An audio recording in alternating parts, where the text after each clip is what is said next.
So, as I was thinking about Valentine's Day, it made me mindful of just kind of how our world has come to shape this idea of love. We've come to think of love as that romantic feeling that we want to have in our lives, that romantic feeling that makes us all, I don't even know how to explain, gooey on the inside, goosebumpy. We like that feeling, and we like talking about that feeling, and we like feeling that feeling, and it's a wonderful thing, that feeling of love, but it is a bit fickle. By fickle, I mean it sometimes comes and sometimes goes. Sometimes we hold on to it for years at a time, and then it disappears in a blink of an eye, and we wonder where it's gone. And there's a reason that as we delve into Scripture, Scripture does not talk about love as a feeling. Because our hearts can betray us sometimes. And so, your first sermon note here is this. We are taught love is a feeling, which sets us up to betray and to abandon those close to us if our feelings waver. Scripture, however, teaches us that love is an action. I can't tell you how many stories I hear as a pastor of people who say, I thought we were in love, or I thought he loved me, or I thought she loved me, I thought we had something, and then there is a broken relationship, whether it's a divorce of a couple that was married, or a breakup of a couple who thought that they were going to be together forever, or whether it was a family that was split apart and the children are the ones saying to me, what happened to love? It's a very common story in our world today. It's gotten so the idea of a traditional family, husband and wife, and then children from that marriage, that traditional family is no longer normal. That is the exception, because families break, and there's hurt, and there's brokenness. And so as we approach Valentine's Day, it is as often a time of heartache as it is a time of celebration for people.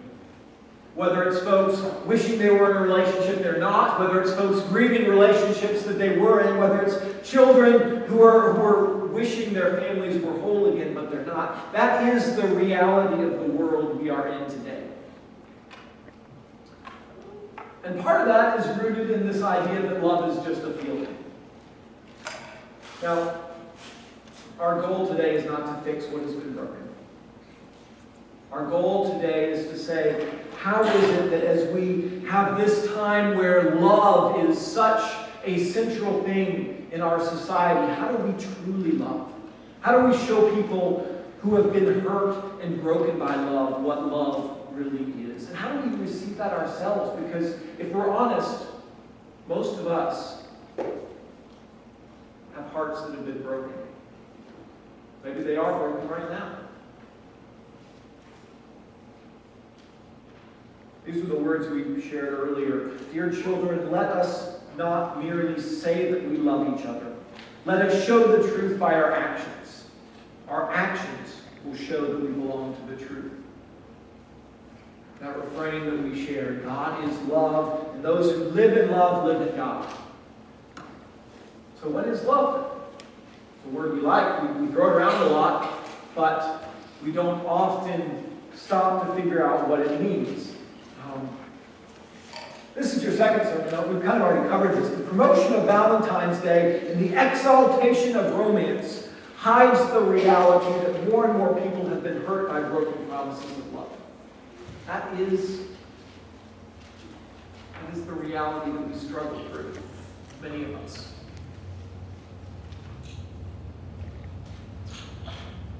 The more we have been hurt by love, the harder it is to receive love. And so we have this tendency to push one another away. We say, well, that last relationship that I was in, whether it was a romantic love or friendship or some other type of love that hurt us, makes us think, you know what?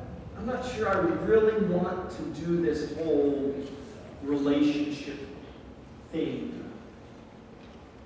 It hurts when our trust is broken. It hurts when that we thought we had found dissolves.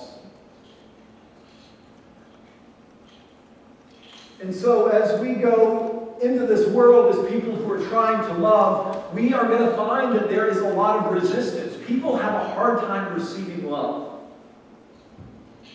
Now, I'm not talking about romance. I'm talking about genuine actions of love.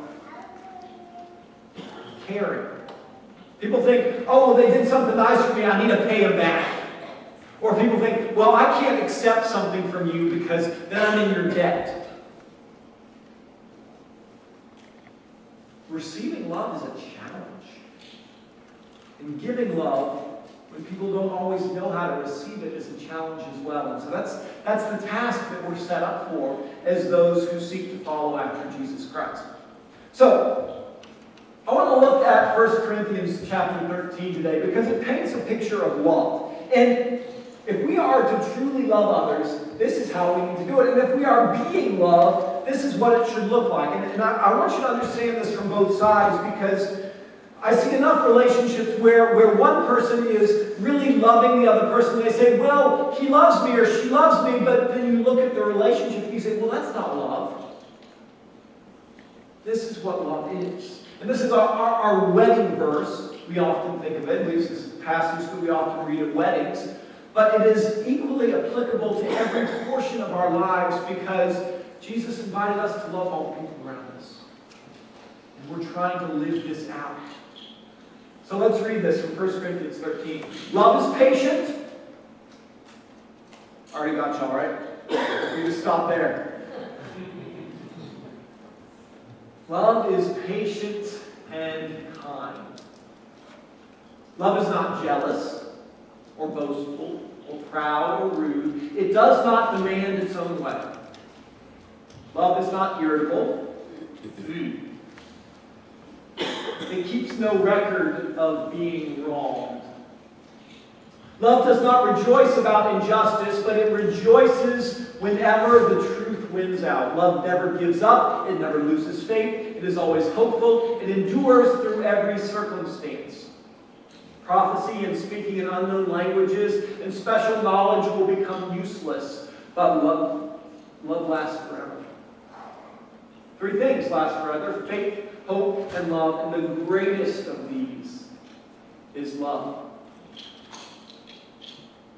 It always amazes me to read this last line that love is greater than faith. Love is greater than hope because love is this embodiment of who God is. That was what we were sharing when we began by reading from 1 John. God is love. And so if we want to be people, after God's heart, then we simply need to be those who love. Those who are patient, those who are kind, those who don't demand our own way, those who see the best in one another. Now, in a world where there are lots of broken hearts, this can be difficult because people struggle to receive that love. They struggle to receive a kind word. They struggle to receive a generous act. And yet, we are invited to persist in that. As I was thinking about this over the last week, thinking about how Jesus showed his love, the story of the Samaritan woman, the woman at the well in John 4 came to my mind. And as I read through that passage, I thought, this is really a perfect embodiment of what it means today to be people who love those who have broken hearts. If you remember the story in John chapter 4, the Samaritan woman was there at the well at noon, which was a time when you could expect there to be no one else. Going to the well was normally something you did in community. You did it with people who cared about you and supported you. But she was there alone, and it became evident why as Jesus talked with her. It turned out she had been married. Not once or twice, but many times. And she was now living with someone who was not her husband. She was the pariah, the outcast. But if you think about that life, there's a deep heartbreaking, isn't there? We don't know why she had been married and divorced so many times, but there's no way she could have gone through that without something deep within her breaking. And you see in her conversation with Jesus that she is pretty on guard against this Jewish guy who's there at her Samaritan well. She pushes back when he asks questions. She kind of fights with her words until it is clear that Jesus' patience and his kindness show that he is there not to belittle her or to tear her down or to add to her humiliation and her shame and her heartbreak, but he's there to truly bring a word of God's truth and God's love to her. Now, it would have been easy for him at that first sign of resistance from her just to say, oh, well, she isn't interested in hearing from God. I got better places to be. We pack up and move on. But Jesus recognized something in her that allowed him to continue in that conversation.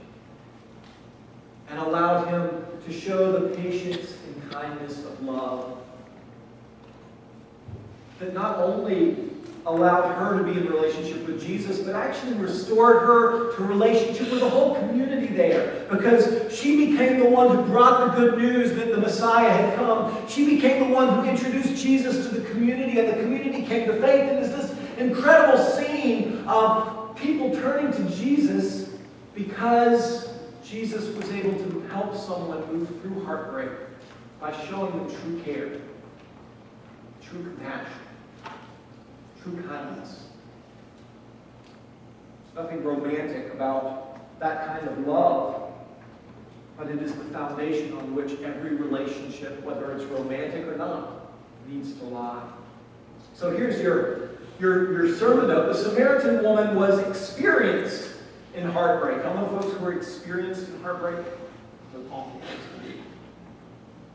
And yet Jesus surprised her with genuine love when others had shunned her. Sometimes those folks who are experienced in heartbreak are just hard to be around because they hurt so deeply. Those are exactly the people who need the love of God through each of us.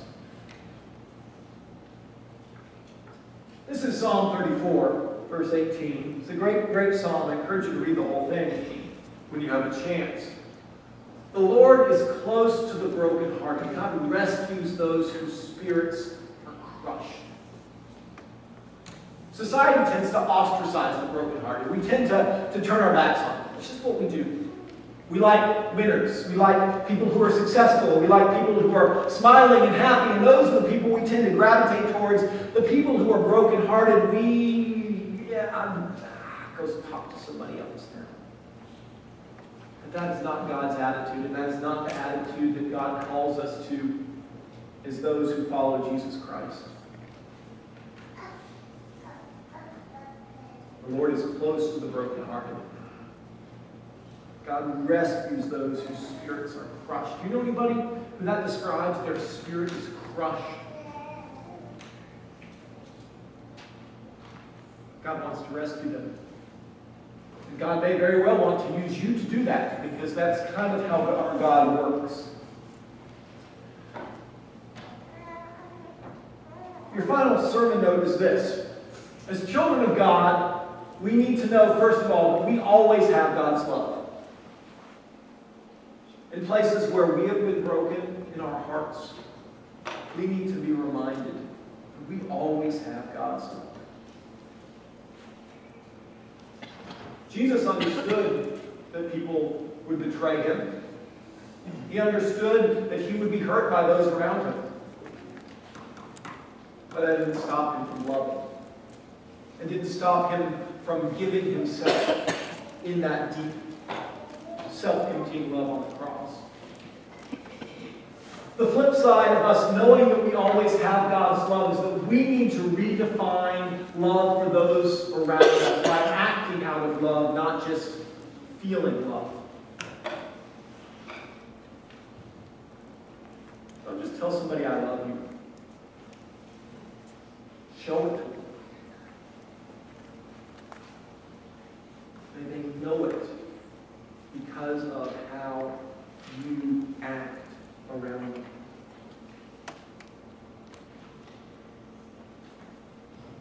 And so, what I want us to leave this time of worship with this morning is a commitment to showing that love to somebody. So the question is, who do you know who needs someone to show them love? How will you love them? Who do you know whose spirit is crushed? Who do you know who's brokenhearted? They simply need to know that they are loved. How are you going to do that? Phone call, letter, a meal. Some of you, it might be more loving not to bring them a meal, so, y'all got to figure that out on your own. But do something that will show this person that they're loved. Because especially this week, it is awfully hard to be brokenhearted. We're going to take a little bit of time to pray together. And what I want us to do is just to speak out loud the different situations of those who were brokenhearted. You don't need to say anybody's name, but just say that the situation that they're in. Maybe it's due to a divorce. Maybe it's due to a death. Maybe it's due to somebody's unfaithfulness. So there's lots of different things that break our hearts. And I want us to speak those out loud. And then we're gonna sing this song called God Claims You. And it's a song that we often would use in church at an infant's baptism. But it's a song I want us to sing over people who are brokenhearted, to know that God claims them. So the choir's going to sing this for us once, and then we're going to take some time to pray and sing together. Joe will lead us.